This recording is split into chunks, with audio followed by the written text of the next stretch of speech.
There are things in this world that science has tried to explain and failed. Sounds with no source. Fires that start from nothing. Lights that float in silent skies. For every breakthrough we've made in understanding our universe, there are still moments that defy logic, evidence, and reason. These aren't myths. These are real phenomena, observed, recorded, and investigated, but never resolved. Tonight, we begin a new journey. 10 parts, each more unsettling than the last. A quiet exploration into the deepest questions still unanswered. So, dim the lights, settle in, and prepare to enter the strange. It begins for most with a sound, low, constant, distant, a hum that never stops. Imagine you're lying in bed at night. The world outside is still, but something is off. There's a noise, not loud, not intrusive, but there, a subtle vibration. You get up, check the heater, the fridge, the street outside, nothing. And yet the sound remains. You're not alone. Across the world, from Bristol in England to Taos, New Mexico, from Auckland to British Columbia, thousands of people report hearing it. The global hum, as it's come to be called, is a phenomenon that defies every conventional explanation. The sound is almost always described the same way, a low-frequency hum, like the idle rumble of a distant engine. It's most noticeable at night, most commonly reported in quiet suburban or rural areas. But here's the strangest part. Not everyone hears it. Two people can be in the same room. One hears the hum, the other hears nothing. This has led some to speculate it's not an external sound at all, but something internal. Tinnitus, psychological suggestion. Possibly, but not convincingly. In Taos, New Mexico, where the hum has been documented since the early 1990s, the city commissioned an official investigation. Scientists brought in sound equipment, surveyed residents, and even mapped where the hum was strongest. The result? A report confirming that people were indeed hearing something, but no measurable external sound could be found. Theories began to pile up. Some believed it was related to underground military operations. Others thought it might be a byproduct of low-frequency radio transmissions used by submarines. The U.S. Navy uses extremely low-frequency, ELF waves to communicate with deep-sea vessels. These signals are powerful, capable of traveling thousands of miles underwater. Could the hum be a side effect? The Navy denies any connection. Others look to geology, natural resonance, earthquakes, magnetic field anomalies. Still others go further. They suggest the hum is not mechanical or natural, but cosmic, the background pulse of the universe, a frequency our ears aren't meant to hear, but some of us do. Whatever it is, the hum continues. In some places, it's so constant and disruptive that people move away. Others wear noise-canceling headphones, just to sleep. Then there's the question of Taos itself. Why there? What makes that quiet corner of New Mexico so prone to the hum? Is it something in the land, the rock, a hidden frequency? Attempts to isolate the sound have failed. Sensitive microphones pick up nothing unusual. Vibration meters detect no unusual tremors. And yet, those who hear it insist it's not just real, it's unbearable. In Bristol, England, entire neighborhoods have filed petitions. In Largs, Scotland, residents documented the hum for over a decade. It comes and goes like a tide. At this point, the hum is no longer just a sound. It's a presence, a haunting, something that slips past sensors but drills into minds. Some people experience physical symptoms, headaches, nausea, disorientation. Others fall into anxiety, insomnia, even paranoia. Doctors often dismiss these cases. Environmental noise, sensitivity, maybe. But how do you explain its precise consistency across time and geography? If it is external, where is it coming from? If it is internal, why only in certain people? What causes the global hum? We still don't know. And the more we listen, the more unnerving it becomes. But the hum isn't the only unexplained sonic experience. In Kokomo, Indiana, a similar phenomenon triggered an investigation by the EPA. Residents complained of a low rumble, headaches, insomnia. Testing was inconclusive. In Windsor, Ontario, the Canadian government coordinated with U.S. officials to investigate a strange noise said to originate from Zug Island, an industrial zone across the Detroit River. But no clear answer ever emerged. And then there are the personal accounts, far more chilling than scientific data. People who hear voices layered in the hum, pulses of rhythm, Morse code-like patterns, whether hallucination or something else, these are consistent across borders. Acoustic engineers admit there are limits to what we can measure. Infrasound, for instance, is below the range of human hearing, yet it can be felt. Some researchers believe infrasound may explain some feelings of dread, panic, or even paranormal experiences. Could the hum be a form of infrasound bleeding into consciousness? Then again, why only certain locations? Why only certain people?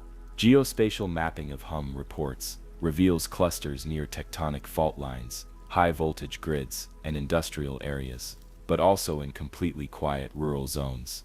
The inconsistencies are maddening. There are even anecdotal reports of animals responding to the hum, dogs growling at silent walls, cattle growing restless at night, and in some places, when people move away, it stops. But only for them. The hum remains for those who stay. So maybe it's not just sound. Maybe it's not just vibration. Maybe it's something deeper. Something we don't have the instruments to detect yet. The global hum sits at the intersection of science, perception, and the limits of human understanding. A reminder that even in a world of satellites and sensors, there are still frequencies we cannot define. In the next part of this journey, we'll explore another distortion of reality. Not a sound, but a loss of time. People who vanish for minutes, hours, or even years, and return with no memory, or too much. Time slips, reality glitches, and the strange human stories they leave behind. Time behaves like a river. That's what we're told. It flows forward steady and unchanging. But every so often, someone steps into that river and finds the current pulling in strange directions. Minutes vanish. Hours repeat. Days arrive too early. Sometimes the river splits, one version of the world moving ahead, while another drifts into something else entirely. This isn't science fiction. This is something that happens more often than we'd like to admit. Around the world, people report losing time. Not in the metaphorical sense, not daydreaming, not misjudging the clock. They mean literal, unaccounted time. A walk to the store that should take 10 minutes, instead consumes an hour. A short drive home takes a traveler through hours of darkness when only 15 minutes should have passed. Watches stop, phones freeze, and the human mind struggles to reconcile what's just occurred. These events are often called time slips. Some refer to them as glitches in reality, temporal anomalies, or chronodislocations. Whatever the term, the core experience is the same.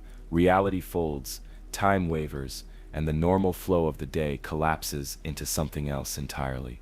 One of the most famous cases occurred in Liverpool, England. In the early 2000s, a man named Frank was walking past the old site of the G.H. Lee department store when he noticed something strange. The cars around him had vanished. The street, usually bustling, was quiet. Then he saw people dressed in clothing from another era. 1940s suits, old-style dresses, hats long out of fashion. Confused but intrigued, he entered a shop where the layout, products, and staff seemed pulled from another time. Moments later, it all returned to normal. Frank would later discover that the store he entered hadn't existed for decades. Others in Liverpool have reported similar experiences in the same area. A temporal bleed, a local glitch, or something psychological shared among residents. To this day, no explanation has been confirmed. In 1979, two English couples traveling through France reported something even more disorienting. On a road trip to Spain, they stopped at a hotel that seemed odd. The staff wore old-fashioned uniforms. The rooms had no phones. The furniture felt antique. They chalked it up to rustic charm. But when they tried to find the hotel again days later, it was gone. The road no longer existed. No record of the place could be found. What makes these stories compelling isn't just the time loss. It's the consistency of detail, the sudden atmospheric shift, the silence, the feeling of wrongness. Objects that look slightly off, clothing from another era. Even sounds, birds gone quiet, air too still. Skeptics argue these are memory distortions, déjà vu, or hypnagogic states. But many cases involve multiple witnesses experiencing the same thing at the same time. How do two or more People hallucinate the exact same environment, clothing and behavior independently. There are also cases tied to strong electromagnetic fields. Some researchers believe time slips may be associated with areas of unusual magnetic activity, where the Earth's field is distorted, stretched, or fluctuating. The idea is that time, like light or sound, could bend under the right conditions. It's speculative, but in places like the Bermuda Triangle, pilots have long reported clocks behaving strangely. Compasses spin, time logs don't match. Missing time is also a cornerstone of UFO abduction stories.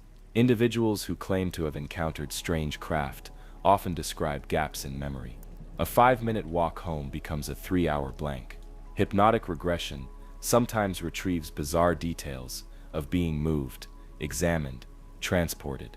Whether you believe in aliens or not, the consistency of these missing time stories remains difficult to explain. Then there's the psychological side. Dissociation, fugue states, and memory lapse are real medical conditions. People can experience intense stress or trauma and block out hours or even days. But many time slip witnesses report calm surroundings. They aren't under duress. There's no injury, no fear, just confusion. In some rare cases, time doesn't just disappear, it loops. One man in rural Vermont told researchers that he was walking through a forest path he'd known for years when he suddenly found himself back at the beginning. He thought he must have turned around without realizing it. So he walked again, and again he returned to the start. No matter which direction he took, he kept ending up where he began. After what felt like hours, the loop broke. He emerged back onto the road and found that only 20 minutes had passed. Urban legends aside, some physicists have explored time from a more open-minded lens. Time isn't fixed, they say. It's part of the space-time continuum. Fluid, elastic, affected by gravity and velocity. In extreme environments, time behaves differently. Near black holes, for example, time slows dramatically. Could it be that certain earthbound phenomena mimic these effects on a small scale? We often think of time as a straight line, but quantum physics doesn't support that idea. On the smallest scales, particles don't behave predictably. They blink in and out of existence. They reverse. They exist in two states at once. If the fabric of reality itself is unstable at that level, could similar instability exist on a human scale? There's a small town in Norway where, according to locals, time sometimes pauses, not visibly, but people describe the sensation of standing still while everything around them continues. They lose time, 5 seconds, 10, sometimes more, enough to notice. The government has never investigated, but folklore in the region speaks of the frozen hush, a moment when time slips sideways. Another report comes from a woman in Arizona. Driving alone late at night, she entered a short tunnel. Her headlights flickered. When she emerged, her gas tank, which had been full, was nearly empty. Her dashboard clock showed 2 hours had passed. She had no memory of the drive. Were these people hallucinating, suffering from fatigue? Perhaps. But how do we explain the physical effects, the gas usage, the missing time on digital logs, the disturbed GPS paths? One possibility raised by fringe theorists is the idea of parallel realities brushing against our own. The multiverse theory suggests that infinite versions of reality exist side by side. A time slip in this context might be a momentary bleed between those realities, a short step into another timeline before snapping back. Another concept is temporal thin spots. In folklore, these are areas where the barrier between past, present, and future is thin. Sacred groves, ancient ruins, forgotten roads, places where the veil of time is fragile. Not all time slips are disorienting. Some are oddly peaceful. A man visiting an old battlefield in France reported suddenly seeing it as it was: soldiers in uniform, smoke in the air, the distant sound of gunfire. It lasted only a minute. Then it was gone. No one else saw it. But the detail he described matched historical accounts exactly. Can emotion trigger a shift in perception? Can grief, longing, or awe pull us through time, even briefly? Perhaps. Or maybe the answer is simpler. We do not fully understand the structure of time. What is clear is this: time slips are real to those who experience them. And until we can prove otherwise, they remain one of the most quietly unsettling mysteries of our modern world. In the next chapter, we look up. Strange lights, rumbles from the sky, booms with no storm, unseen forces above that remind us the sky is not always empty. The sky is supposed to be predictable. It's the one place we look to for constancy. Sunrise, sunset, clouds drifting, stars blinking, the occasional streak of a plane. But there are moments, rare, eerie moments, when the sky does something else. When it roars without thunder, when it glows in colors we cannot name, when something forms in the clouds and hovers, waiting, as if the air itself is watching. This part of our journey begins with a sound, not below our feet, but above our heads. Skyquakes, that's what they're called. Sudden booms from a clear sky, like a cannon fired from nowhere. A thunderclap with no storm. These mystery explosions have been heard for centuries, from coastal towns to inland deserts. Ancient writings in India describe them, so do logs from early settlers in the Americas. They've been called mist puffers in Belgium, Barasil guns in Bangladesh, and simply the boom in parts of the US. No one knows what causes them.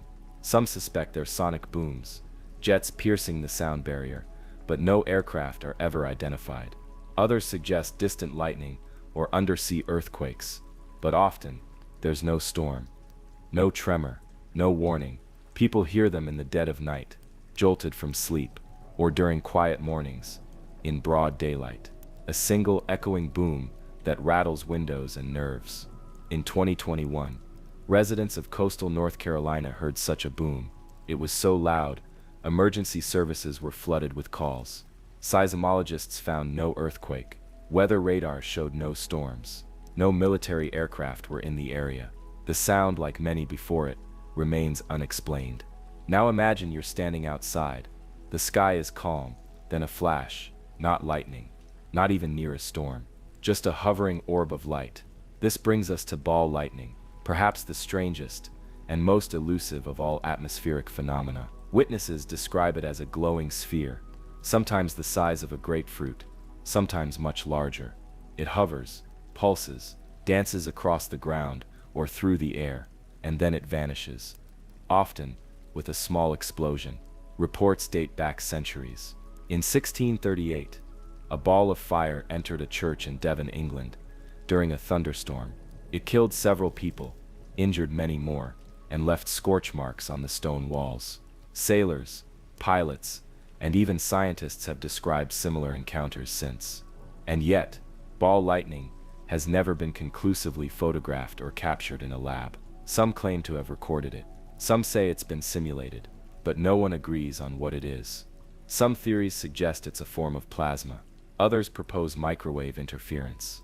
One bold theory claims it could be antimatter, briefly forming and annihilating in our atmosphere. Whatever it is, it breaks the rules. It passes through windows, moves against the wind. In one case, a glowing orb entered an airplane, traveled down the aisle, and exited through the fuselage, leaving the passengers shaken, but unharmed. Then there are the lights in the sky that aren't orbs. They're lines, curtains, waves. The aurora borealis, northern lights, are beautiful and well understood, but other rarer lights defy easy explanation. The Steve phenomenon, discovered in recent years, is a thin ribbon of purple light that appears near auroras, but has no known cause. It pulses silently, then fades. There are the Hesteland lights of Norway, floating, color-changing glows that drift across a remote valley. They've been studied for decades. Cameras, sensors, radar, still no definitive answer. Some say they're geological, created by underground rock stress. Others blame atmospheric plasma.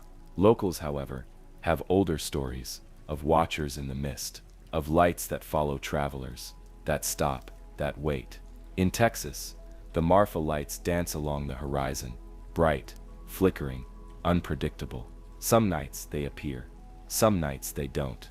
Tourists come with cameras, scientists come with tools.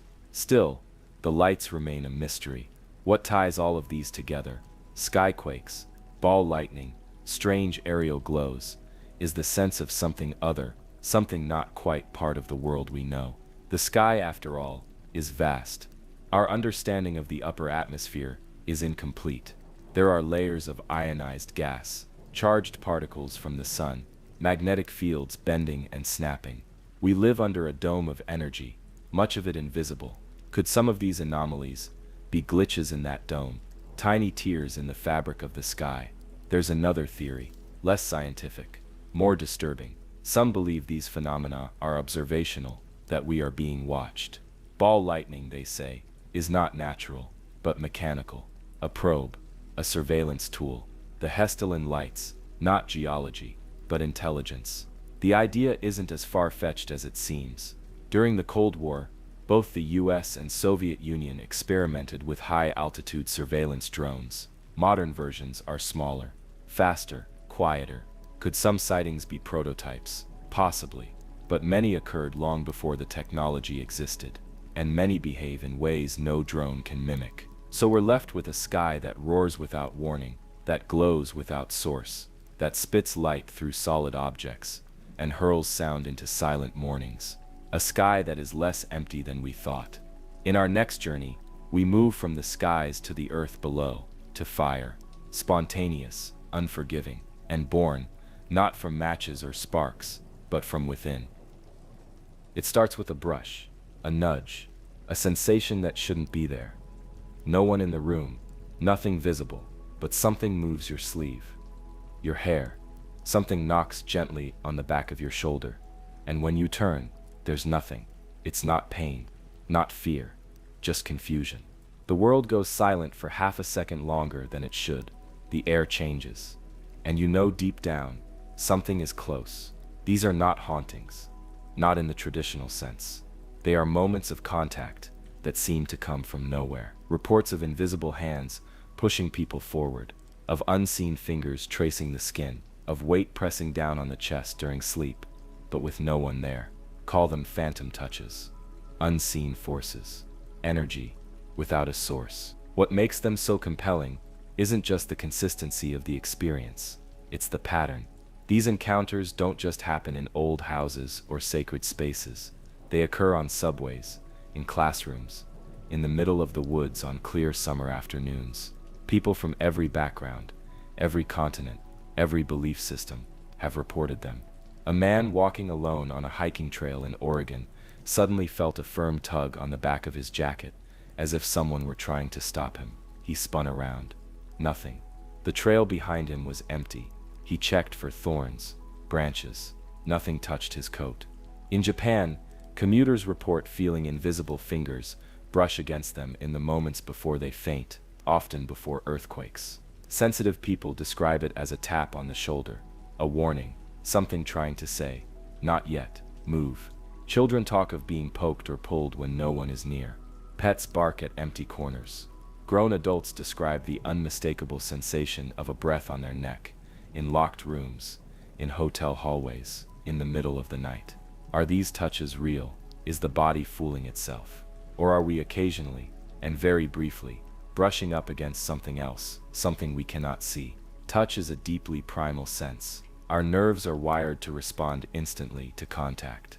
The brain processes it faster than sound, faster than sight. So when something touches us, something not visible, our instincts go on high alert. Science offers several explanations. Some believe phantom touches may be caused by nerve misfires, like a mild form of peripheral neuropathy. Others suggest micro changes in air pressure or temperature can trigger nerve endings without actual contact. But these theories fall short when people report actual force, shoves, slaps, or that sensation of a hand gripping the wrist. In parapsychology, this is sometimes attributed to telekinetic feedback, a form of energy displacement caused by emotional or mental intensity, either from the subject or an unknown external source.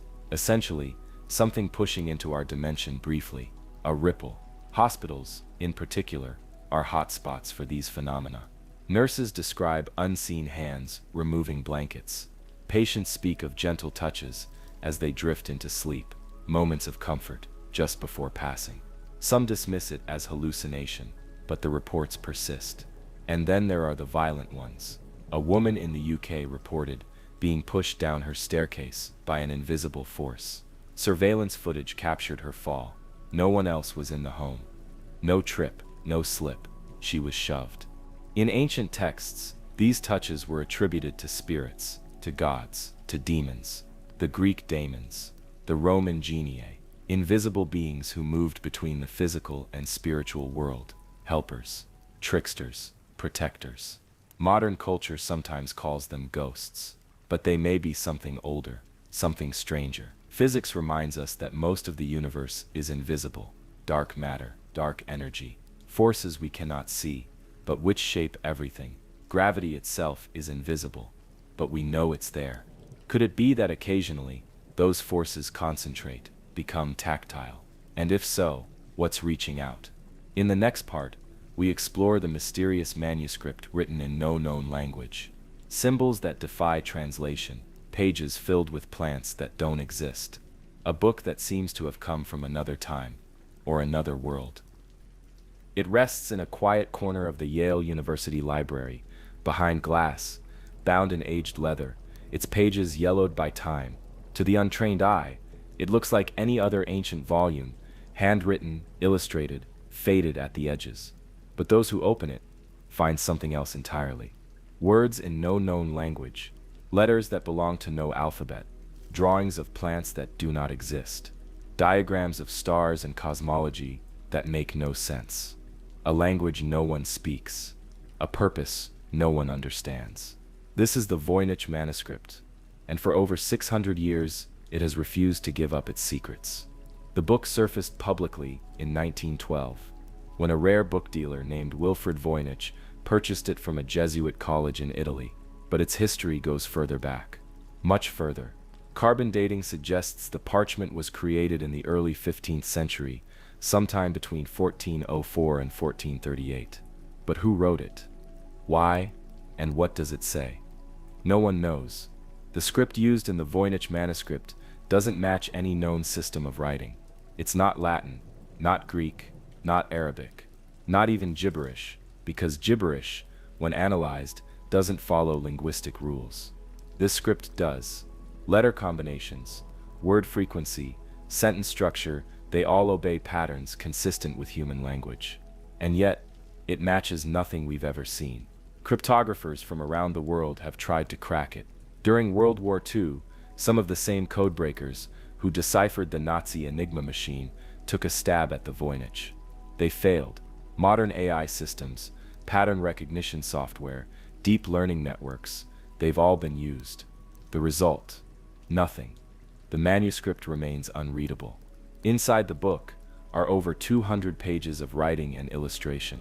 It's divided into sections, a botanical portion filled with drawings of strange plants, each accompanied by paragraphs of untranslatable text, an astronomical section with star patterns and zodiac symbols, but altered, warped, a balneological section, baths, naked women, tubes of water connecting them in mysterious circuits. There's a pharmacological section, recipes, maybe. And finally, a so-called recipes section, pages and pages of short fragmented paragraphs marked with star-like bullets. Instructions, rituals, notes, no one knows. The plants don't match any known species. The roots are bulbous, twisted, leaves curve in unnatural ways. Flowers spiral or split. Some pages seem to blend multiple plants into one. Botanists have tried to identify them. Some claim to see distant relatives of known herbs, but most admit the truth. These plants don't exist. Then there are the figures. Women, drawn in simple outline, often bathing in pools connected by pipes. In some pages, they hold stars. On others, they interact with what appear to be organs, livers, stomachs, though stylized. The art is amateurish, childlike, and yet its patterns suggest purpose. Even the ink and pigment have been tested. They're consistent with materials used in 15th century Europe. The parchment is genuine. The writing isn't layered, meaning it was written continuously, not doctored later. So if this is a hoax, It's an extremely elaborate one from over 600 years ago. And the hoaxer would have needed knowledge of linguistics advanced enough to simulate a believable but uncrackable language before modern linguistics even existed. Who could do that?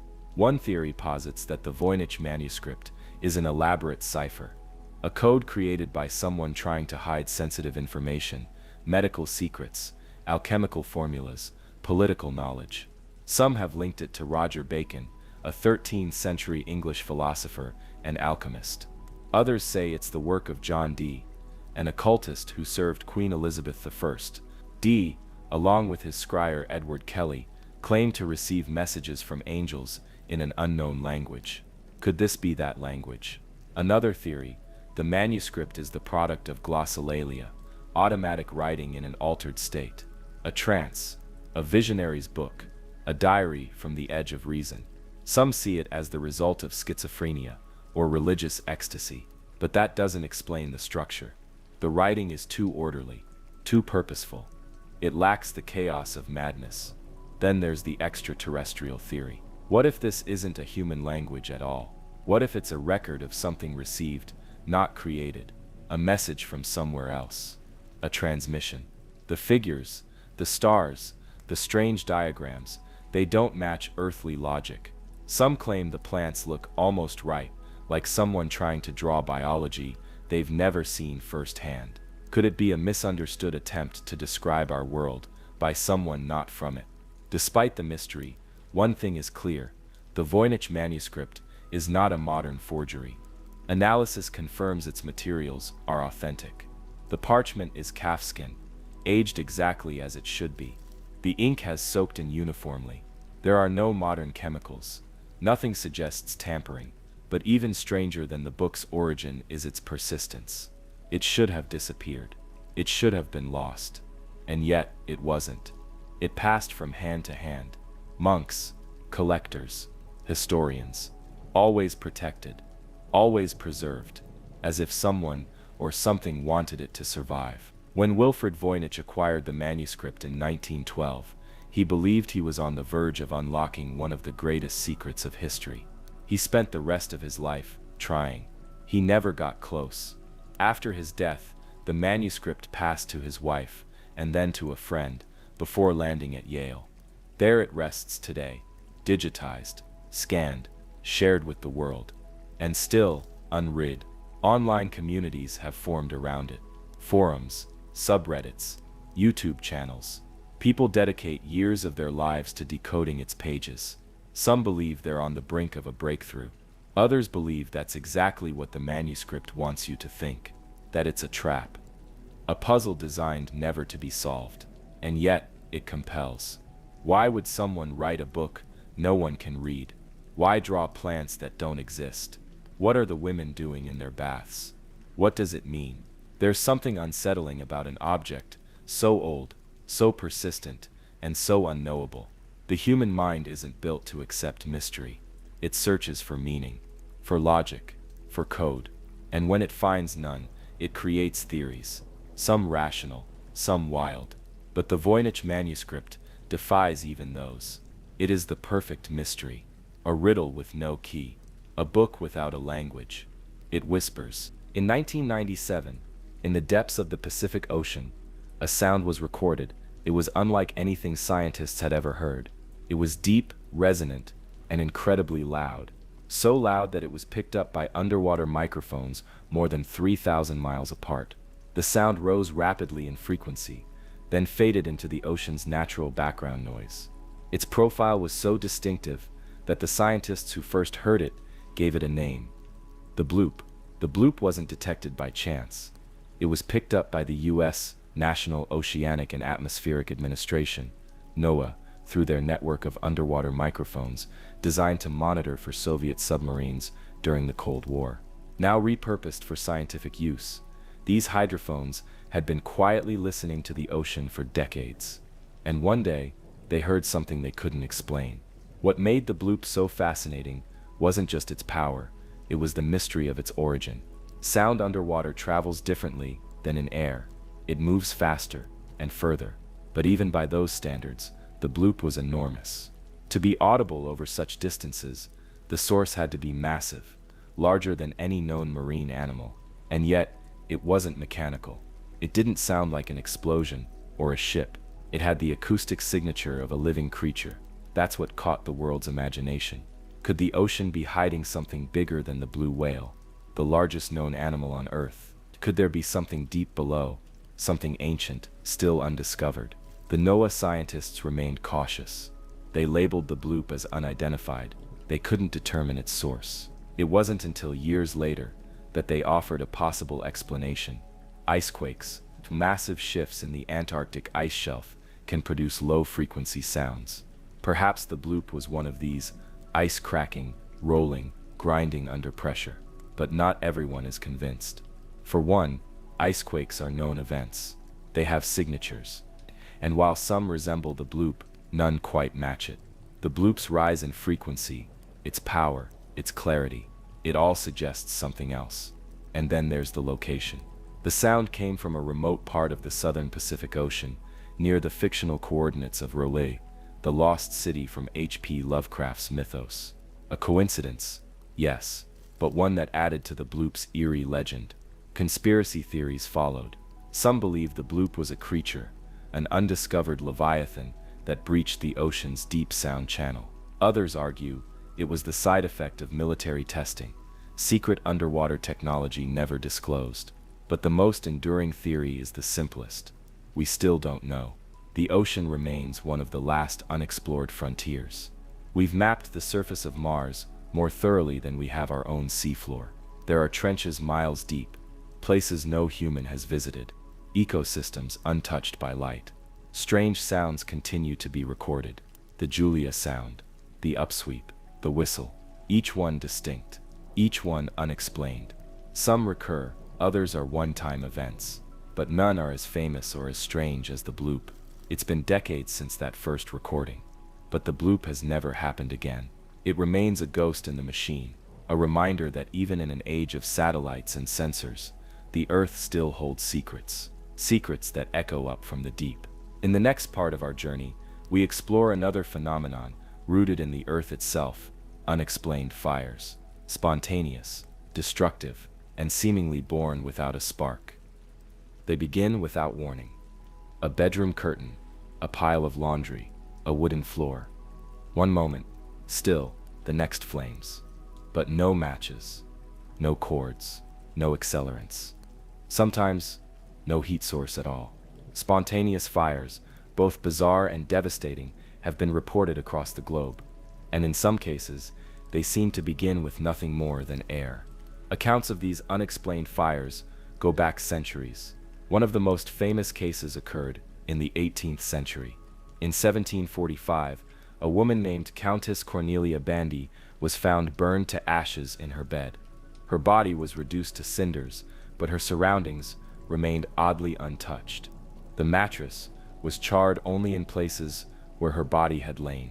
Her legs, still in stockings, were mostly intact. A greasy residue covered the walls and floor. This was one of the earliest documented cases of what would come to be known as spontaneous human combustion. But not all mysterious fires involve people. In some cases, objects, furniture, even entire rooms go up in flames, without a known source. In 1985, a house in South Yorkshire, England, experienced more than 30 fires over a 2-week period. The fires started in different parts of the home, with no apparent pattern. Investigators found no electrical faults, no evidence of arson. The family eventually had to evacuate.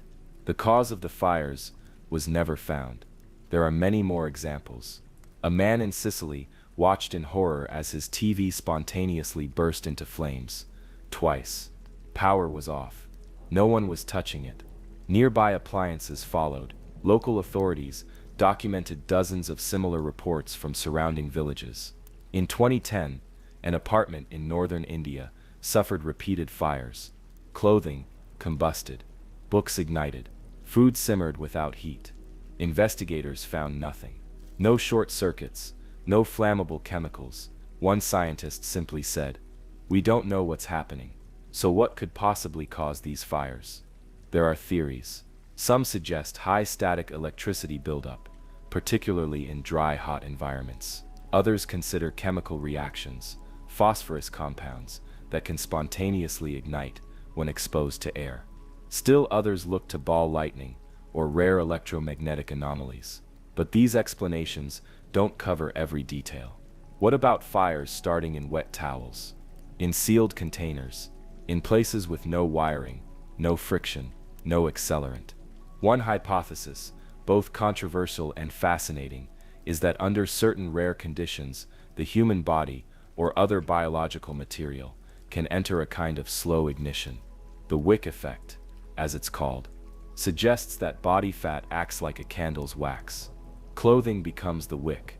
A small flame, say from a cigarette, could start a long smoldering burn that consumes the body from within, leaving the surroundings mostly unharmed. But again, this doesn't explain fires where no source is ever found, where ignition happens in multiple places simultaneously, where temperatures spike rapidly, then vanish just as fast. In some cases, the witnesses describe more than just heat. They talk about a strange smell, a metallic or sulfuric scent, the sensation of air growing thick, oppressive. Some feel a pressure, like the atmosphere itself has changed.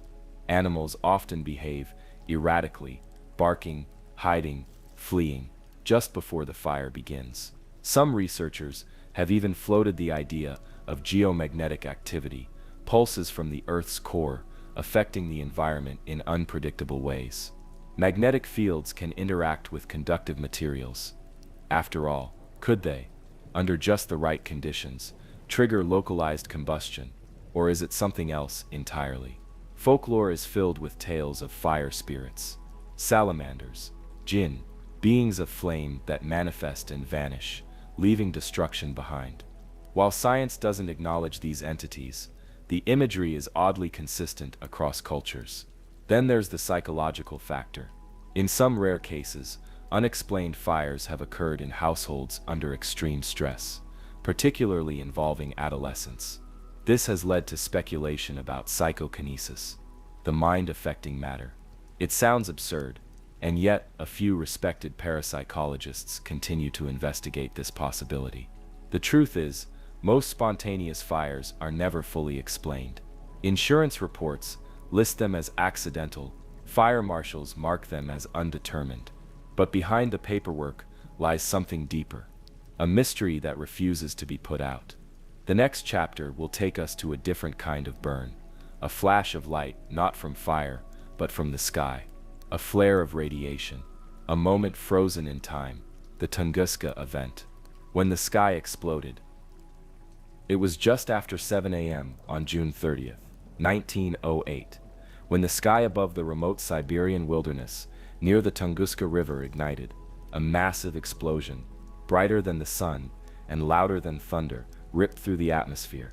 Witnesses over 40 miles away were thrown from their chairs. Windows shattered, herds of reindeer were incinerated. Trees snapped like matchsticks, over 80 million of them, flattened across more than 800 square miles of forest. But what caused it, to this day, no one can say with absolute certainty. There was no impact crater, no meteorite fragments, no radiation, just devastation and mystery. What's known is this: something entered Earth's atmosphere that morning and exploded with the force of between 10 and 15 megatons of TNT. That's about 1,000 times more powerful than the atomic bomb dropped on Hiroshima. The blast lit up the sky as far away as London. For days afterward, glowing clouds were seen across Europe and Asia, so bright that people could read newspapers at midnight. Scientists believe these were high-altitude particles scattered by the blast, reflecting sunlight from over the horizon. But the explosion site itself, remote, inaccessible. It wasn't until 1927, 19 years later, that a proper scientific expedition reached ground zero. What they found was astonishing. Miles of scorched forest, trees laid out in a perfect radial pattern, pointing away from the epicenter. And at the very heart of the blast zone, a forest of trees still standing, but stripped bare of branches and bark, like totem poles. This led to the most widely accepted theory, that a meteor or comet exploded in the atmosphere in a phenomenon known as an airburst. The object, likely made of ice or rock, never hit the ground. It disintegrated miles above it, releasing its energy outward instead of downward. But even this doesn't explain everything. Why were there no fragments? Why no crater at all? And why do some trees at the center still stand, while those outside were obliterated? Alternative theories abound. Some believe a pocket of natural gas from beneath the Earth suddenly erupted and ignited. Others speculate that a miniature black hole passed through the Earth, or that antimatter collided with our planet, annihilating itself in the blast. Still others, of course, look to extraterrestrials. One of the more colorful theories suggests that an alien spacecraft exploded mid-flight, perhaps crashing or deliberately self-destructing. This would explain the mid-air detonation, the lack of fragments, and the immense release of energy. Whatever the cause, the Tunguska event remains the largest impact event in recorded history to take place over land. And if it had occurred just a few hours later, over a major city, it would have been catastrophic. Even now, scientists monitor the skies for near-Earth objects that could trigger a similar event. With thousands of asteroids in Earth's neighborhood, the odds of another Tunguska-style airburst aren't zero. And yet, what really exploded over Siberia that summer morning still eludes explanation. A blast without a crater, a fireball without a flame, a memory scorched into the earth, but not into science. In the next chapter, we journey from the heavens to the edges of human experience, into the minds of those who claim to have left their bodies, who have floated above themselves, who say they've seen what lies beyond, out-of-body experiences, the boundary between life and whatever comes next.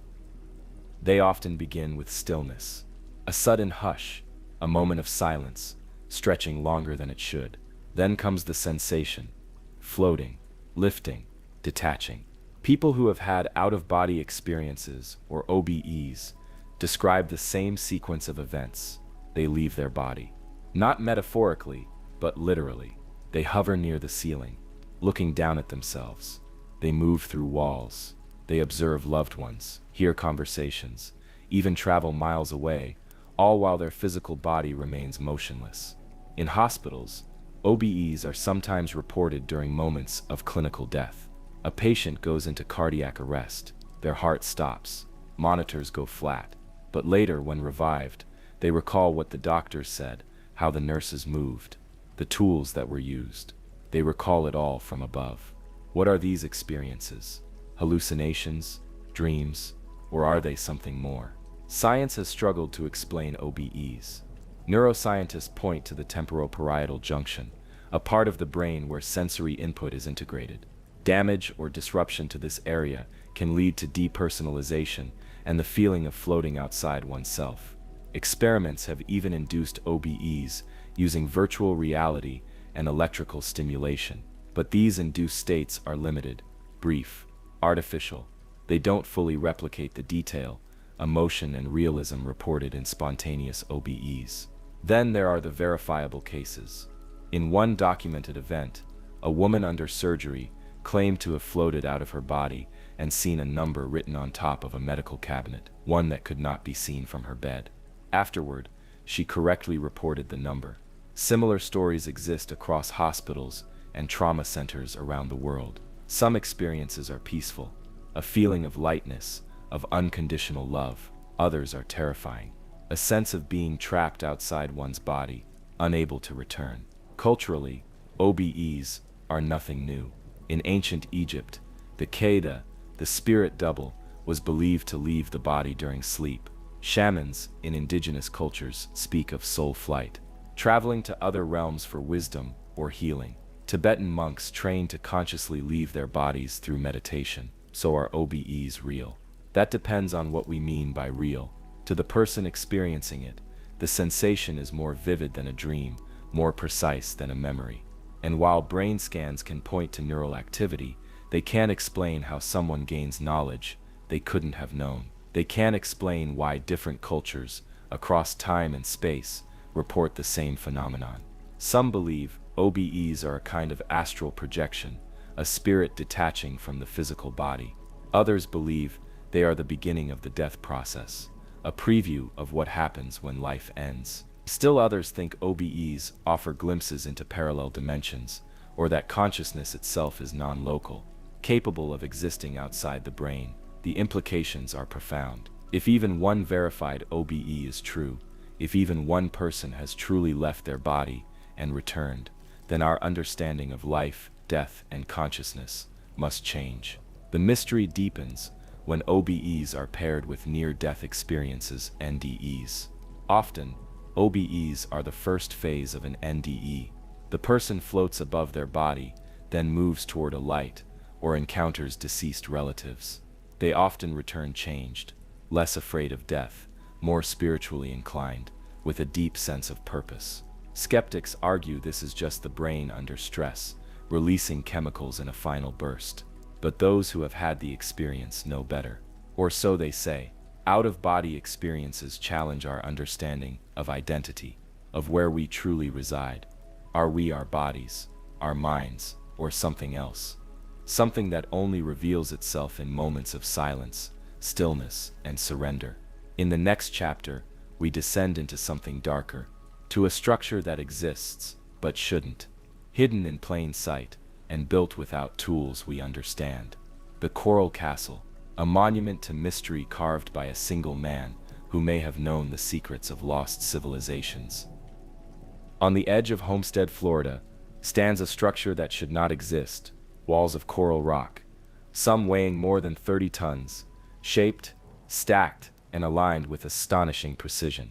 Archways, towers, furniture, a sundial, even a working gate, all crafted by one man, with no help, no heavy machinery, and no formal training in engineering or architecture. His name was Edward Leedskalnin, and the Coral Castle remains one of the most quietly astonishing structures in the modern world. Edward was a Latvian immigrant, slight in stature, barely over 5 feet tall, and weighing just 100 pounds. Yet, over the course of nearly 30 years, he carved and assembled over 1,100 tons of coral rock, all by hand. He worked mostly at night, in secret. No one ever saw how he did it. He claimed to understand the secrets of the ancient Egyptians, that he had discovered how they moved the massive stones of the pyramids. And somehow, he brought that knowledge to Florida. Visitors to the Coral Castle often describe a strange feeling, like the site hums with hidden energy. Compass needles spin, EMF detectors spike. The stones fit together so perfectly that you can't slip a piece of paper between them. There is no mortar, no glue, just balance. And something else. The stones are carved from oolitic limestone, a type of coral formed from ancient ocean deposits. It's tough, dense, and incredibly heavy. Moving one block would require cranes, winches, and teams of workers. Edward moved hundreds of them. One of the most famous features of the castle is the revolving stone gate, a single perfectly balanced slab weighing nearly 9 tons, mounted on an axle so precisely aligned that it once spun with the push of a finger. When the gate stopped rotating decades later, engineers with modern tools spent days disassembling and resetting it, just to restore the balance Edward achieved with no visible equipment.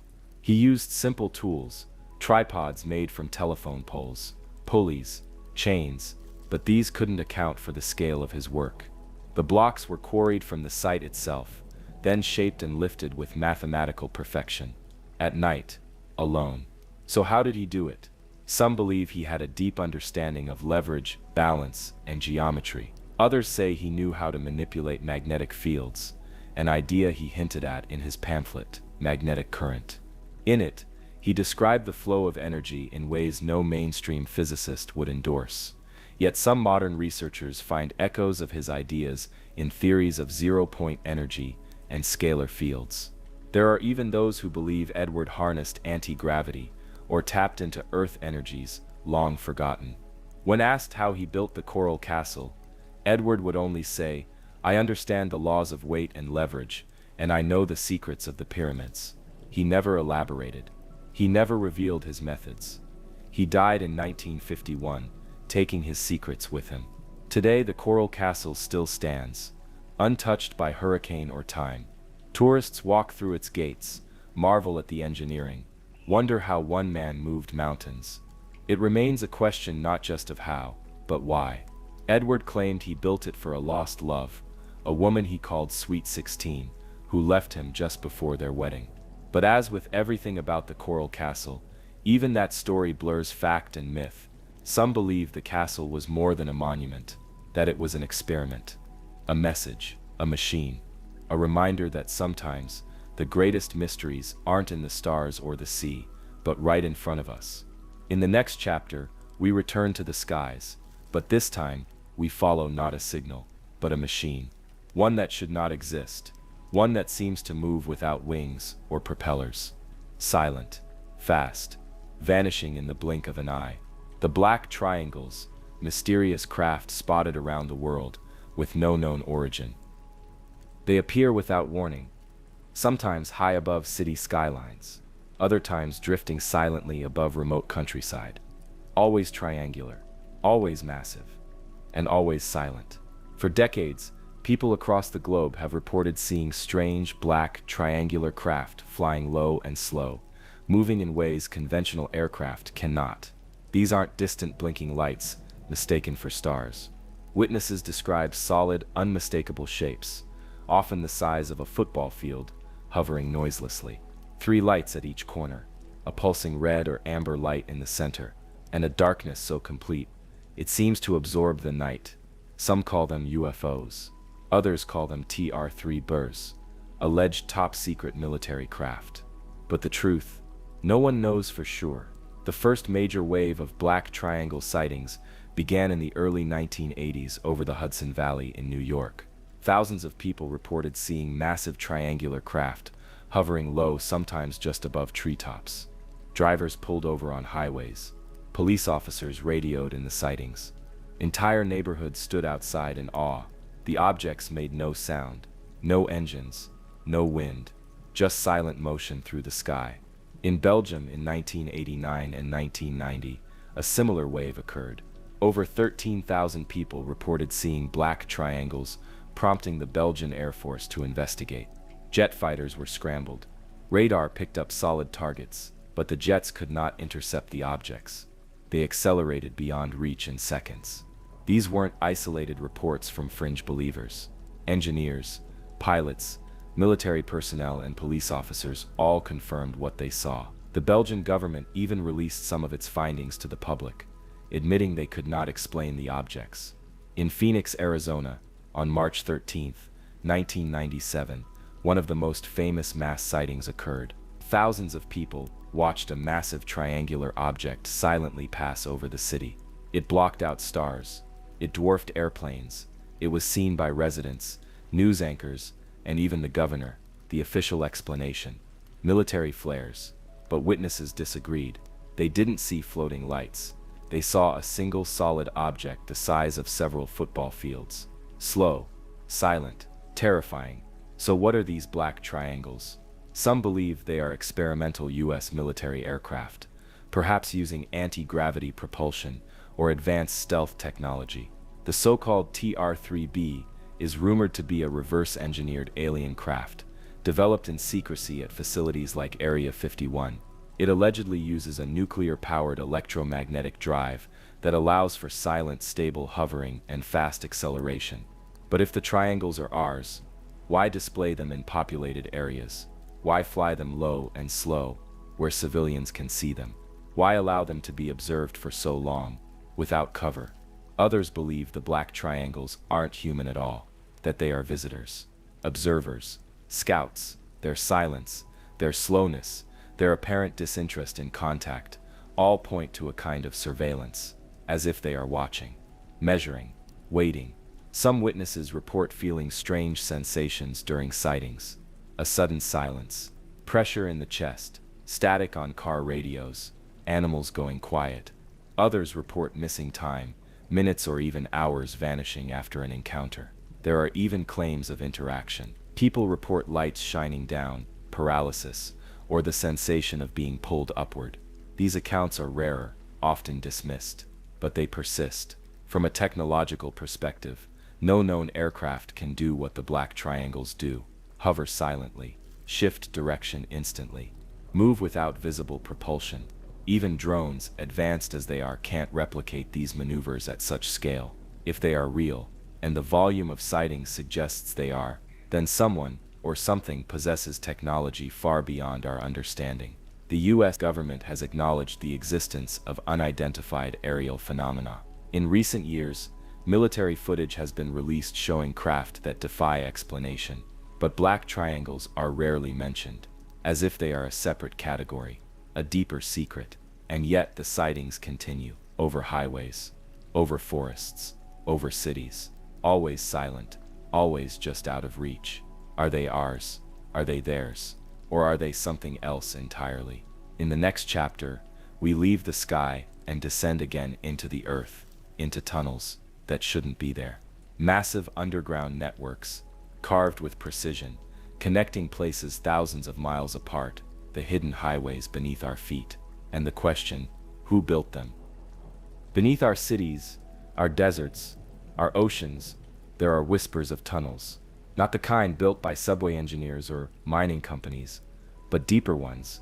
Older, mysterious, tunnels that stretch for miles, even continents, carved with precision that defies explanation. For decades, conspiracy theorists, independent researchers, and even some geologists have asked, who built them? Why, and how? In the heart of South America, deep within the Andes, lie what some claim is the entrance to a vast subterranean network. In Ecuador, the Cueva de los Tallos, the cave of the oilbirds, is more than a natural wonder. It's believed by some to lead into a tunnel system that spans much of the continent. The story gained international attention in 1976, when a British-Ecuadorian expedition, which included astronaut Neil Armstrong, explored the cave. They found strange geometric shapes, smooth walls, chambers too angular for nature to form. And then, the mystery deepened when locals shared tales of ancient metallic books and relics left behind by an unknown civilization. Across the world, similar stories exist. In Turkey, the Derinkuyu underground city lies more than 200 feet beneath the surface. Discovered in the 1960s, it includes ventilation shafts, stables, wells, schools, and living quarters. It's large enough to have housed 20,000 people, and it's just one of dozens of such cities found beneath Cappadocia. Built thousands of years ago, no one knows exactly when or by whom. They suggest a time when people fled underground en masse. From what and how were they built? Using tools that leave no trace. Then there's the massive tunnel system under Los Angeles. In the 1930s, a mining engineer named G. Warren Schufeldt claimed to have discovered a labyrinth of passageways beneath the city, complete with rooms containing thousands of metallic tablets and gold. He even made maps of the layout using a mysterious device he called a radio X-ray. While his findings were eventually dismissed, the idea stuck: what secrets lie beneath our feet? In South Africa, tunnels connect ancient stone ruins scattered across the landscape. Researcher Michael Tellinger believes these were part of a massive grid built by an ancient civilization over 200,000 years ago, perhaps even the fabled Anunnaki from Sumerian mythology. The stones ring with sound. The tunnels align with celestial bodies. Coincidence or design? Modern-day tunnel networks exist too.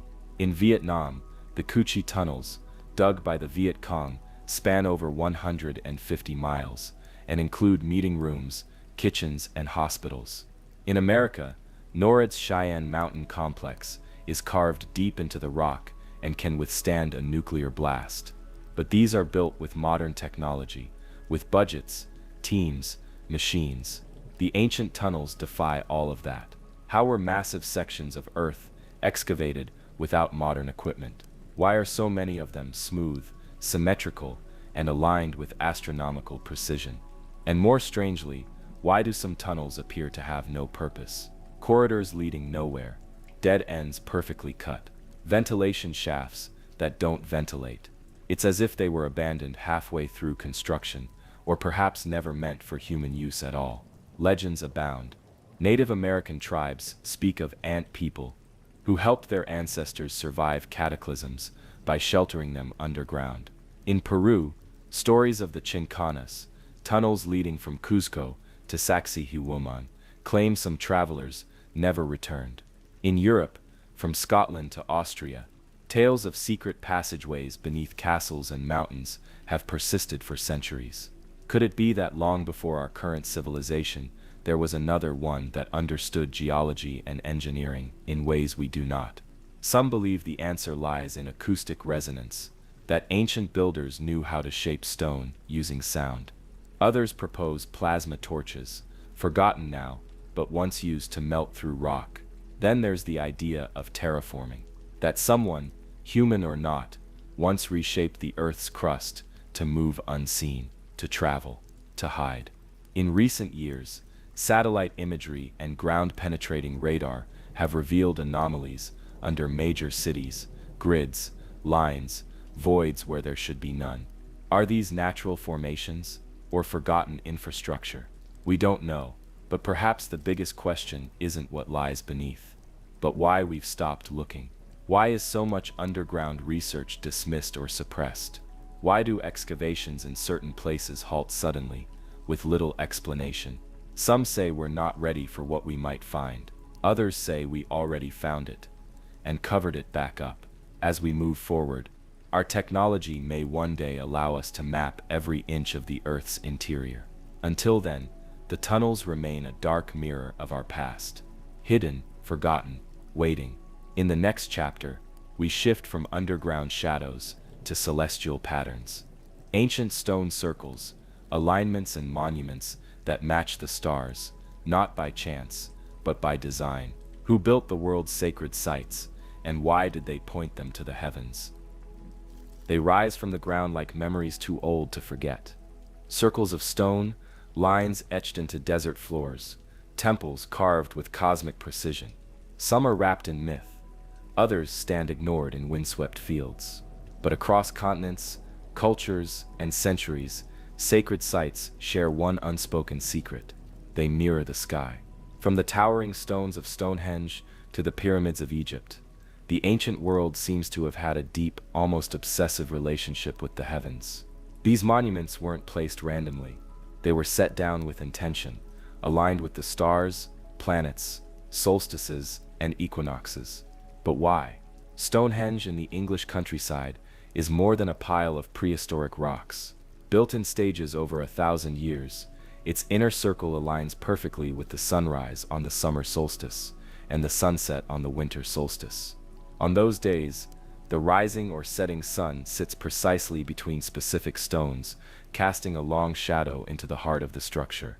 Archaeologists believe it served both ritualistic and calendrical functions, but others suspect more, perhaps a map, or a transmitter, or even a clock designed to sync human life with cosmic cycles. In the Egyptian desert, the pyramids of Giza echo the same motif. The three Great Pyramids align almost exactly with the belt stars of Orion.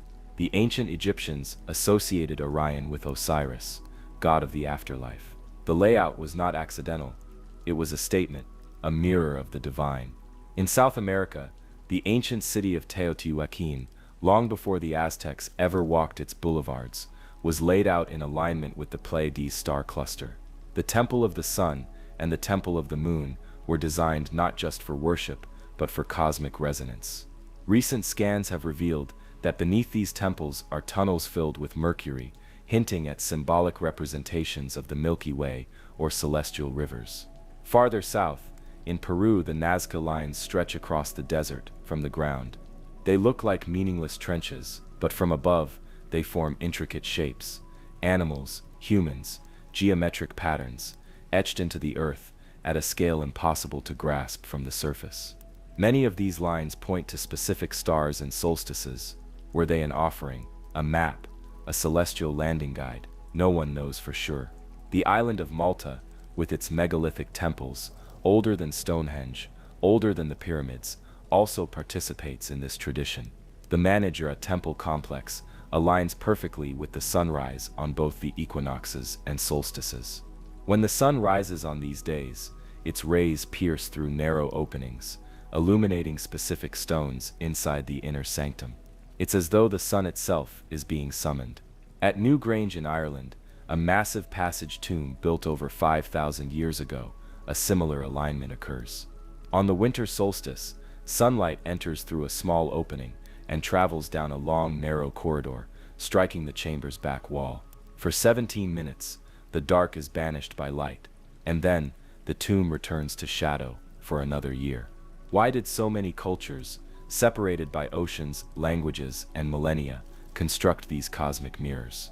One theory is survival. By tracking the sun, moon, and stars, ancient people could predict the seasons.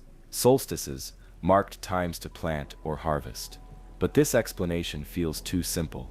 The effort, scale, and precision involved in building these structures suggest deeper motives. Another idea is that the sky was seen as the realm of the gods. To align buildings with celestial events was to connect heaven and earth, to open portals between the mortal and the divine. These sites became centers of ritual, places where the sky touched the ground. And then there's the question of knowledge. How did these ancient cultures achieve such precision without modern tools? Some of the alignments require mathematical calculations and observational accuracy that on the surface seem impossible for their time. Recent discoveries suggest that many of these ancient builders had an advanced understanding of geometry, astronomy, and acoustics. For example, at Chichen Itza, in Mexico, the Temple of Kukulkan creates a serpent-shaped shadow along its staircase during the equinox. It's a perfect fusion of architecture and astronomy, but some believe the knowledge goes even deeper. There's a theory known as the sacred geometry hypothesis, the idea that ancient monuments encode mathematical constants like pi and phi. These numbers appear not only in nature, but in the dimensions of pyramids, temples, and stone circles. Were ancient builders trying to replicate the structure of the cosmos itself? Perhaps the most compelling idea is that these sites served as energy centers, locations where the Earth's natural energy fields are amplified. Many sacred sites sit atop ley lines, imaginary lines of force that some believe crisscross the globe. At these intersections, energy is said to rise, flow, or become malleable. Ancient peoples may have sensed these fields and built their monuments accordingly. Modern visitors to these sites often report strange sensations: dizziness, euphoria, time distortion, dreams. Instruments pick up unusual magnetic readings. Cameras malfunction. Could it be that these monuments still hum with the energy they were built to harness? In the end, perhaps the alignment wasn't just about stars. Perhaps it was about time, space, and consciousness. The builders weren't just making calendars or shrines. They were crafting invitations, spaces where humans could remember their connection to the cosmos. They weren't just building with stone, they were writing with light.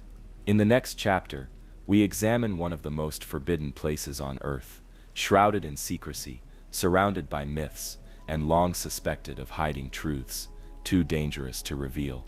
Area 51, what we know, what we suspect, and what might be buried under the Nevada desert.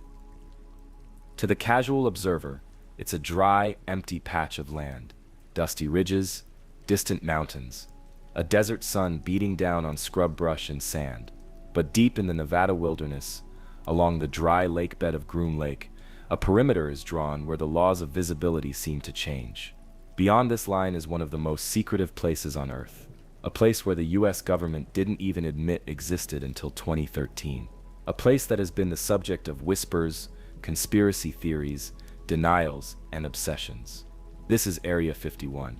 In the beginning, it was just a testing ground.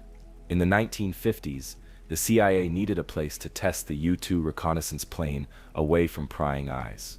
The dry Groom Lake bed offered a perfect flat surface for runway construction, but the secrecy surrounding the site became its most enduring feature. Pilots were flown in blindfolded. Access was restricted to a need-to-know basis. The U-2 project worked, and more secret aircraft followed. The A-12, the SR-71, Blackbird, the F-117 Nighthawk. Each of these aircraft was decades ahead of its time. Each pushed the boundaries of speed, stealth, and altitude, and each added to the mystique of the base.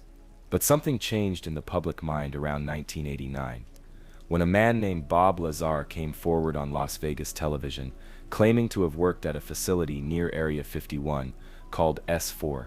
According to Lazar, this facility housed 9 extraterrestrial craft, vehicles not built by human hands. He claimed to have worked on reverse engineering the propulsion system of one of these crafts, and described an anti-gravity engine powered by a then unknown element he called Element 115. The scientific community dismissed him. His educational credentials couldn't be verified. His employment history was murky, but he knew things he shouldn't have known.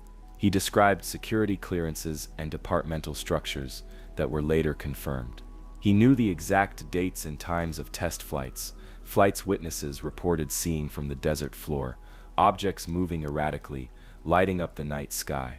Lazar said that the craft he worked on operated by manipulating gravity itself, not with fuel, not with combustion, but by creating a gravitational distortion field, like warping the fabric of space-time. He said the US government was not only hiding these vehicles, but learning from them, adapting their technologies, building things we still don't understand.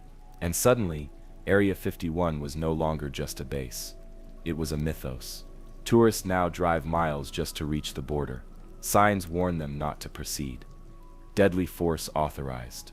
Cameras watch from the hills. White trucks patrol the perimeter. Above, no commercial flights pass through. It's as though the air itself is restricted. And the sightings, they never stopped. Triangular craft hovering silently, lights dancing in patterns no aircraft could perform. Pulses in the night sky. Witnesses, credible ones, like military pilots and radar operators, have come forward with footage, radar data, voice recordings. What's happening out there? Some believe it's all Earth-based. That Area 51 is a black-budget laboratory for next-generation weapons and propulsion systems. And there's strong evidence for this. Many aircraft tested there were dismissed as UFOs before being declassified. Others believe the base houses something far more profound: alien technology, alien biology, perhaps even entities themselves.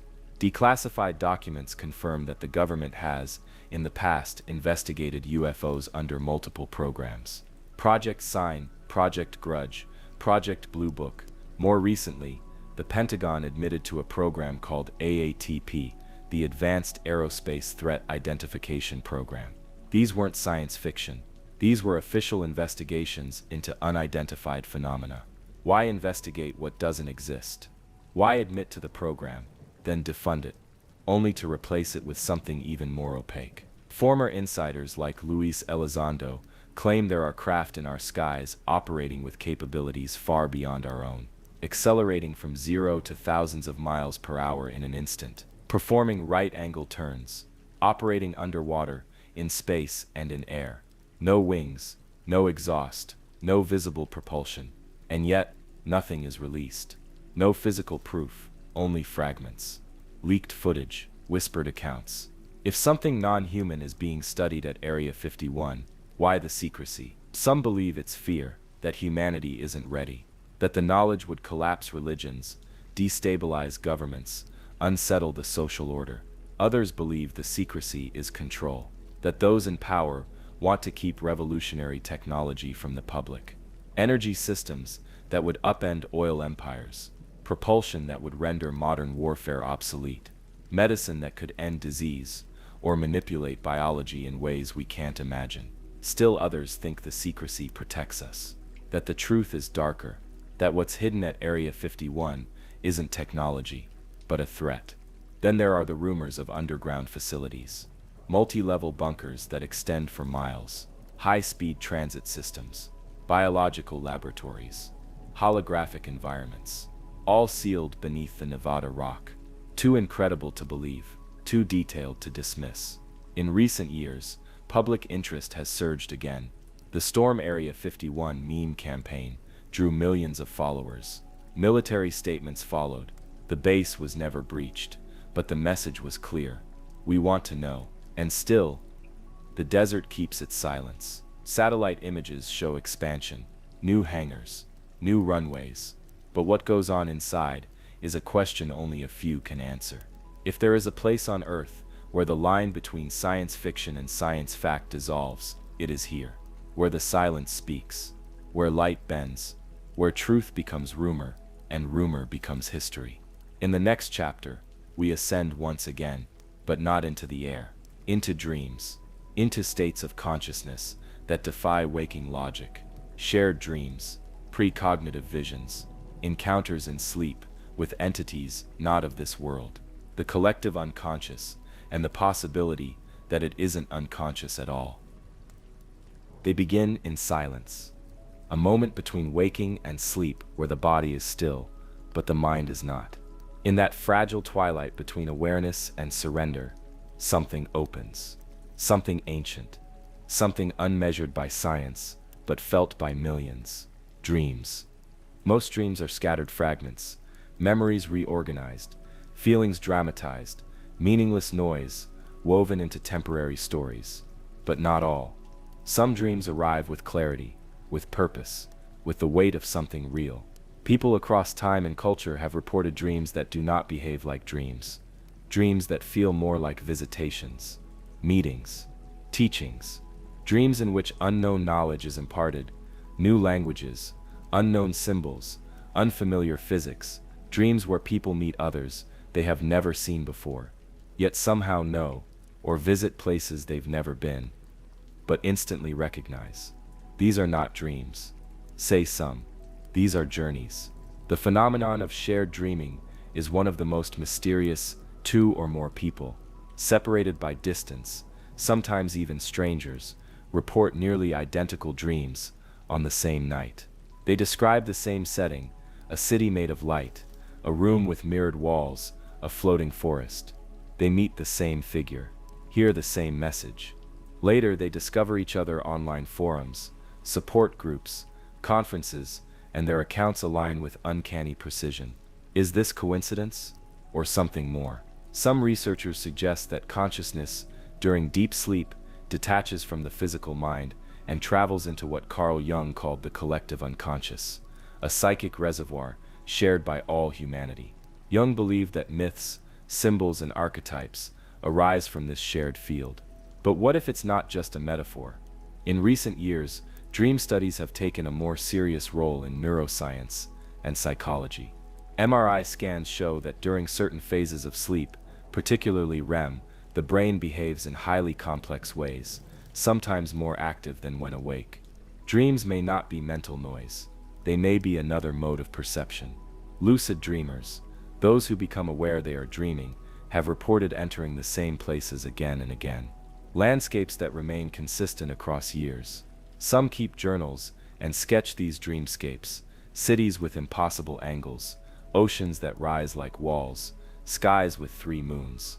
Others report meeting entities, not monsters or projections, but conscious beings, teachers, watchers, guides. One popular theory is that dreams allow access to parallel dimensions. In this view, dreams are not generated internally, but are the result of tuning into different frequencies of reality. Each night we shift. We visit echoes, alternate timelines, lives unlived. There are cases of precognitive dreams, dreams that appear to predict the future. People dream of plane crashes, only for them to occur days later. Others dream of meetings, events, conversations that then unfold exactly as seen. Skeptics call it retroactive matching. We remember dreams that fit the future and forget the rest. But some dreams are so detailed, so vivid, and so documented beforehand that coincidence seems inadequate. Military and intelligence agencies have studied dream phenomena, often under different names. The Stargate Project, a U.S. Army initiative, investigated remote viewing, where individuals could see distant or hidden locations while in altered states. Many of the techniques used involved trance and hypnagogic states, transitions between wake and sleep. Were these dreams, or controlled visions? Some of the most mysterious accounts come from sleep paralysis. During REM sleep, the body is paralyzed to prevent acting out dreams. Sometimes, people wake up mentally while the body remains frozen. In that state, many report seeing shadow figures standing at the foot of the bed, pressing on their chest, whispering. In folklore, These entities were called night hags, demons, jinn, but modern accounts describe them similarly. Tall, dark shapes, often wearing hats or cloaks, radiating emotionless observation. Are they hallucinations or intrusions? Some suggest that during sleep paralysis, the veil between dimensions thins, that what we see isn't generated by fear, but glimpsed from another layer of reality, a reality that observes us while we dream. Children often report dream friends, recurring beings who teach, play, or warn. Psychologists call them imaginary friends. But sometimes these figures reveal information the child couldn't know. An object in a house, a detail about a deceased relative, a language they've never learned. Are these fragments of the subconscious, or whispers from elsewhere? In ancient traditions, dreams were sacred. The Greeks built temples where people would sleep, in hopes of divine messages. The Aborigines of Australia speak of the dream time, a realm that underlies reality. Shamans use dreams for healing, guidance, and travel. In Tibet, dream yoga is a spiritual practice to maintain awareness during all states of consciousness. Perhaps modern science has underestimated dreams. Perhaps they are not illusions, but doors. Doors that open each night, and through them, something steps in, or something is reached. In the next chapter, we explore one of the strangest mysteries of the modern world. Not in the sky, not underground, but encoded in massive geometric patterns that appear overnight, in complete silence, and often carry a message no one can fully decode. Crop circles. The language of fields. They arrive without sound, overnight. In the early light of dawn, they're discovered, massive, intricate patterns pressed into fields of wheat, barley, and corn. Some are simple circles. Others are astonishingly complex. Mandalas, fractals, mathematical formulas rendered in stalk and soil. They appear globally, but are especially concentrated in southern England. They leave no footprints, no broken stalks, no signs of entry, just geometry carved into living earth. Crop circles, long dismissed as hoaxes or artistic pranks, persist, and their patterns are evolving. They are not random, they are intelligent, they are communicating. Though what they're saying remains a mystery. The phenomenon gained widespread attention in the 1970s, but the earliest known crop circle dates back centuries. In 1678, a woodcut titled The Mowing Devil showed a demonic figure cutting a circular pattern into a farmer's field. At the time, it was dismissed as superstition, but modern parallels are striking. By the late 20th century, crop circles were appearing with increasing frequency. Some were admitted hoaxes. In 1991, two men, Doug Bauer and Dave Corley, claimed to have created dozens using boards and rope. The media accepted their explanation, but not all circles fit their model. Many formations appear overnight, too vast and too complex to be made by hand in darkness. They contain electromagnetic anomalies. Compasses spin near them. Soil samples show molecular changes. Stalks are bent, not broken, often at 90 degrees, as if heated and softened from within. In some circles, animals refuse to enter. Electronics fail. Witnesses report flashes of light in the night sky, orbs hovering over fields. A low-frequency hum, like the earth itself, is singing. Researchers like Dr. Terence Meaden have proposed atmospheric plasma vortexes, miniature tornadoes, that somehow imprint shapes. Others suggest microwave bursts.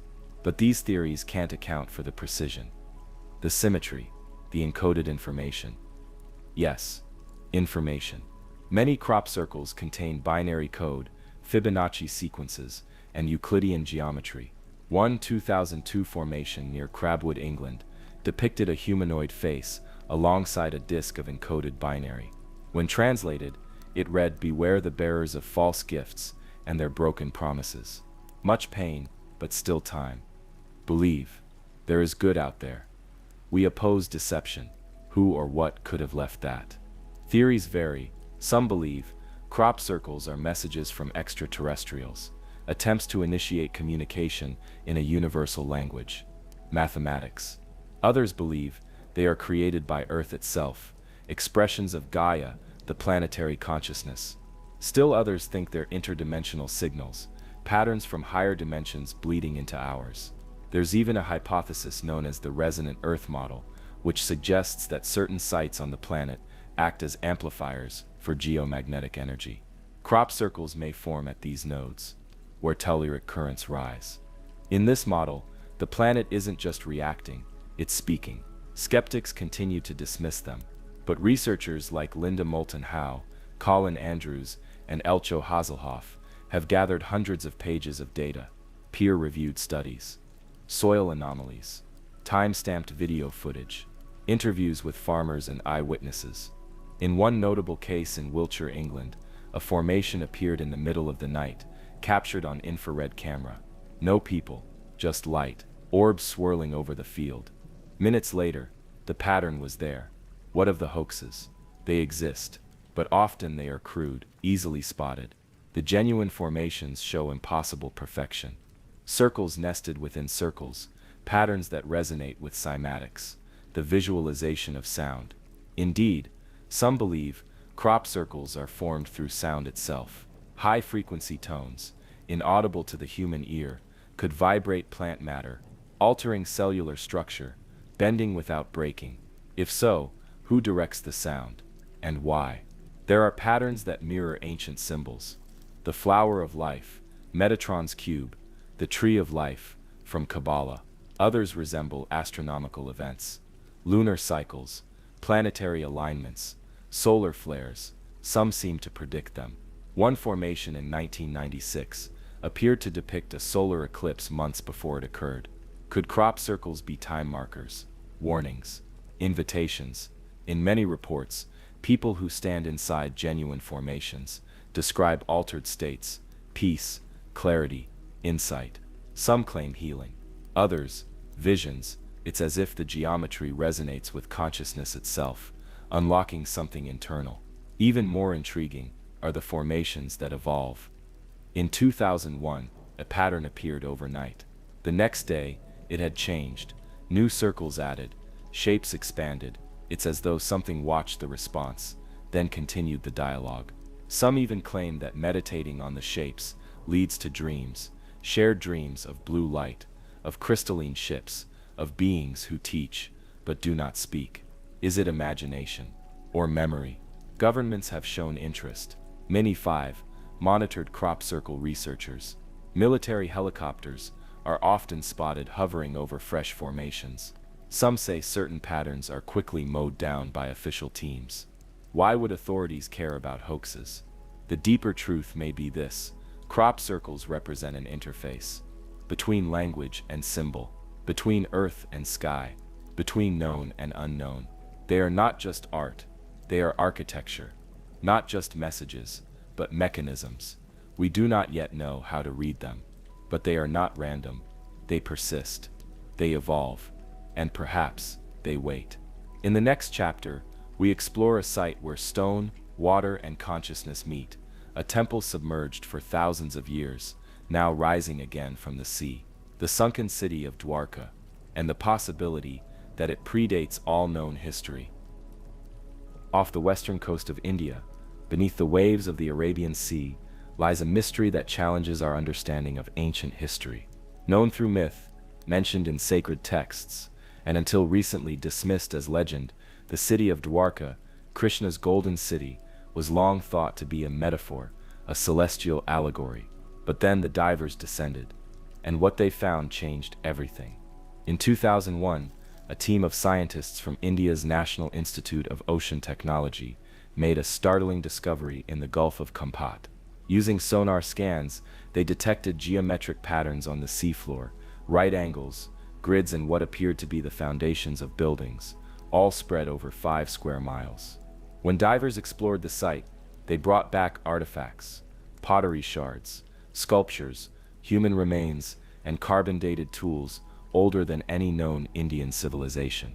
Carbon dating placed some artifacts at over 9,000 years old. That number alone sent shockwaves through the archaeological world. The oldest known civilization in the Indian subcontinent was the Indus Valley Civilization, flourishing around 2500 BCE. But these artifacts, these ruins, predated that by at least 4 millennia. If true, it meant that organized urban life in India began not in 2500 BCE, but perhaps as early as 7500 BCE, and that meant rewriting the entire timeline of human civilization.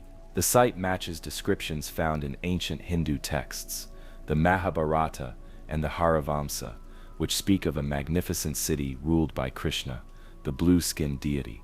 The city was said to be made of gold and jewels, full of gardens and palaces, and then, as the stories go, it sank beneath the sea after Krishna's death. Was this poetic symbolism, or a memory of real events? When divers returned to the ruins, they found features that shouldn't exist in a natural seafloor. Steps, platforms, symmetrical foundations. Some appeared to have been cut with tools. Others were aligned in ways suggesting astronomical orientation. One large structure resembled a stepped well, a common feature in ancient Indian architecture. Geologists were cautious. Could the shapes be natural formations? Could currents have created false patterns? But skeptics struggled to explain the uniformity, the angles, the recovered artifacts. One diver described the site as an underwater museum, waiting to be acknowledged. The discovery raised uncomfortable questions. Why were ancient texts so accurate? How could pre-literate people describe cities that matched sonar readings taken thousands of years later? Were the myths history? It also reignited the debate about global cataclysms. Around 9600 BCE, the end of the last ice age, sea levels rose dramatically. Coastlines shifted, entire regions disappeared beneath water. Could Dwarka have been one of many cities lost to rising seas? Graham Hancock, author and researcher, believes so. He suggests a lost global civilization, advanced, maritime, possibly wiped out by a cataclysmic flood. Dwarka, in his view, is not unique. It is one piece in a larger puzzle of submerged cities, like Yonaguni in Japan, Bimini Road in the Bahamas, and ruins off the coast of Cuba. But Dwarka stands apart because of its documentation. Ancient texts describe it in detail, its layout, its grandeur, its destruction. They speak of machines in the sky, of divine weapons, of a city that shone like the sun. Were these metaphors or memories? And what of Krishna himself? Was he a god or a king whose deeds were later deified? Some believe Krishna was a real historical figure, a great ruler remembered through myth. Others believe he was something more, an avatar, a being of higher consciousness, perhaps not entirely human. The texts describe his chariot rising into the sky, weapons of fire and sound, conflicts that resemble modern warfare. In light of Dwarka's discovery, such passages take on new meaning. Satellite images have revealed what may be ancient riverbeds leading to the submerged city. Underwater photography shows patterns consistent with man-made design. And yet, despite the evidence, official recognition remains cautious. The academic world hesitates. The data is incomplete. The implications too vast. What does it mean if Dwarka is real? It means ancient cultures were more advanced than we believe. It means history is not linear, but cyclical, that civilizations rise, fall, and rise again, that we are not the first to map the stars, build cities, or question our place in the cosmos. Perhaps more disturbingly, it means we could be next. Sea levels are rising again. Coastal cities are vulnerable. If Dwarka fell to water, could we? Some see Dwarka not just as a lost city, but as a warning, a memory encoded in myth, a message across time. We were here, we built, we vanished. In the next chapter, we move from the ocean's floor to the mountain's peak, to a structure older than the pyramids, aligned to the stars, and long believed to house a mystery beyond imagination. Göbekli Tepe, where human history begins, or perhaps where it was reborn. In the rolling hills of southeastern Turkey, beneath a mound of dirt untouched for thousands of years, a discovery was made that shook the foundations of archaeology. In 1994, a shepherd stumbled across a large T-shaped stone while tending his flock. That stone led to one of the most significant archaeological discoveries of the modern era. What lay beneath the earth was older than Stonehenge, older than the pyramids, older than any known temple or settlement on earth. It was Göbekli Tepe, and it changed everything we thought we knew about human history. What archaeologists unearthed was a sprawling complex of massive megalithic pillars, arranged in circular formations. Each pillar was carved from limestone towering up to 20 feet high and weighing between 10 and 20 tons. The stones were intricately decorated with images of animals, foxes, snakes, boars, vultures, and abstract symbols. Some pillars were arranged in pairs, facing each other like sentinels frozen in stone. Carbon dating revealed something astonishing. Göbekli Tepe was built around 9,600 BCE. That's more than 11,600 years ago. To put that in perspective, this structure predates the invention of writing by over 6,000 years. It predates the wheel. It predates agriculture. According to conventional history, humans at that time were still hunter-gatherers, living in small nomadic bands, without the resources or organization to construct anything of this magnitude. Yet Göbekli Tepe exists, and here's the twist. It was deliberately buried. At some point, after centuries of use, the entire complex was entombed under tons of dirt and debris, not by nature, but by human hands. Whoever built it decided to hide it, preserve it perhaps. Why would anyone bury a site of such obvious importance? Was it protection, ritual, or fear? Theories abound. Some archaeologists believe Göbekli Tepe marks the transition from nomadic life to settled society, that it was a gathering point, a sacred space that drew wandering tribes together. In this view, religion came before farming. The need to worship, to honor something larger, drove people to settle, to organize, to feed a growing priesthood. Others take a more radical view. They see Göbekli Tepe not as the beginning but as a remnant, a memory of something even older, perhaps a civilization that survived a cataclysm like the global floods at the end of the Ice Age. In this theory, Göbekli Tepe was not the birth of culture, but its rebirth. What's most intriguing is the astronomical alignment. Several researchers believe the site is oriented towards specific constellations, most notably Sirius, the brightest star in the night sky. Others point to a carving that may depict a comet impact, possibly linked to the younger Dryas, a sudden climate shift around 10,800 BCE that caused global disruption. If true, it suggests the builders were recording the sky, mapping events, encoding cosmic memory into stone. And the carvings, what do they mean? One pillar, known as Pillar 43, features what appears to be a narrative scene, a vulture holding a circular object, a scorpion, a headless figure. Some believe it's an astronomical calendar. Others think it tells a myth, a story of creation or destruction. There are no written records, no buried skeletons, no tools that match the precision of the stones, just mystery.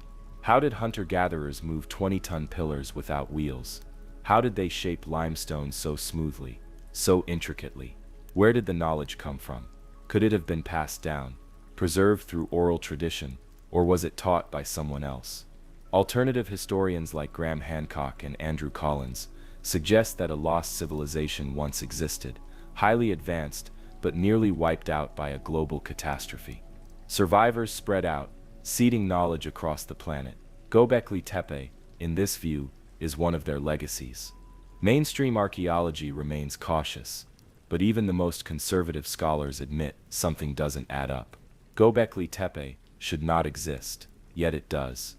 It challenges the linear narrative of progress, from primitive to advanced. It suggests a loop, a cycle, and perhaps a warning. Because just as the builders rose from the shadows of disaster, so too did they vanish, their sacred space buried, their knowledge lost, their legacy silent, until now. In the final chapter we turn not to a place, but a possibility, a theory whispered for centuries, that Earth is not what it seems, that our world may be one of many, and that hidden among us are those who've crossed between them. Multiverse visitors, the final veil of the unexplained. It begins with a question that science cannot fully answer. What is reality? Is it a fixed, singular timeline we all inhabit, or is it one of countless possibilities, a single page in a cosmic book with infinite chapters? The multiverse theory, once relegated to the edges of theoretical physics and science fiction, is now a serious subject of inquiry. It posits that our universe is not alone, that what we perceive as all-encompassing, our stars, our galaxies, our physical laws, is just one of many realms, and these other realms, they may not be distant, they may be layered, adjacent, just out of reach. And if that's true, can something or someone step between them? Reports from around the world suggest that they can. People speak of sudden shifts in reality, moments where the world is subtly wrong. Objects move, memories change. Events that never happened are recalled in vivid detail. Known as the Mandela effect, these shared memory discrepancies include millions recalling alternate versions of history, a different spelling, a different logo, a person declared dead alive again. Are these misrememberings, or are they signs of overlapping timelines? Then there are the visitors, strangers who appear out of nowhere, bearing knowledge, accents, or documents that don't match any known place. One famous case is the man from Tard. In the 1950s, a man arrived at a Tokyo airport with a passport from a country that didn't exist. Tard. He was detained, but his paperwork was impeccable. He spoke multiple languages. When placed in a hotel under surveillance, he vanished without a trace. There are other accounts, less well documented, but equally compelling, of people who find themselves briefly in worlds not their own. A woman enters a store she's been to 100 times, but the layout is wrong. The clerk doesn't recognize her. The brands are unfamiliar. She leaves in confusion, returns the next day, and everything is back to normal. These slips are usually brief, fleeting, but they point to something deeper. Could it be that under the right conditions, emotion, electromagnetic fields, trauma, even sleep, our consciousness shifts, not just in mood or perception, but in location? There's growing interest in quantum consciousness, the idea that our minds are not confined to neurons, but entangled with the very fabric of reality.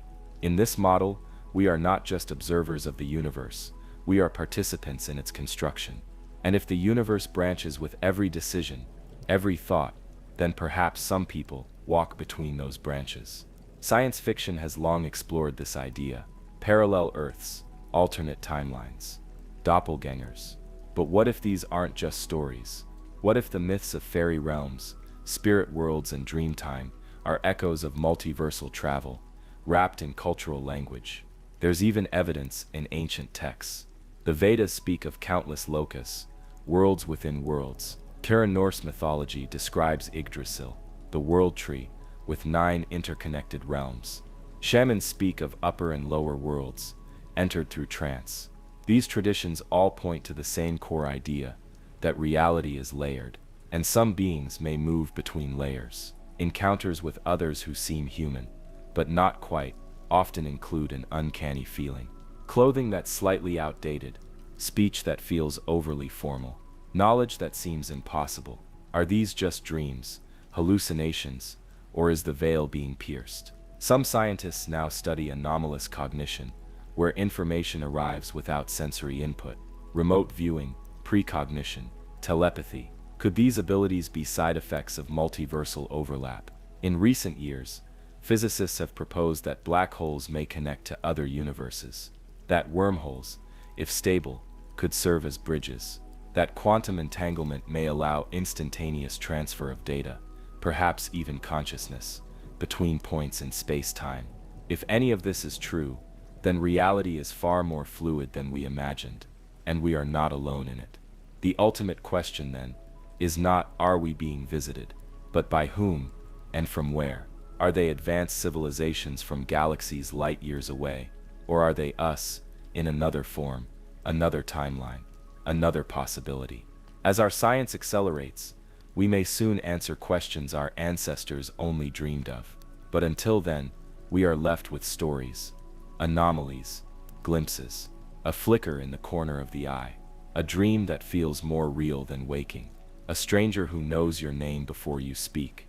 Perhaps the multiverse is not out there, but right here, layered like mist, thin as thought, dense as eternity, and perhaps the visitors are waiting for us to notice.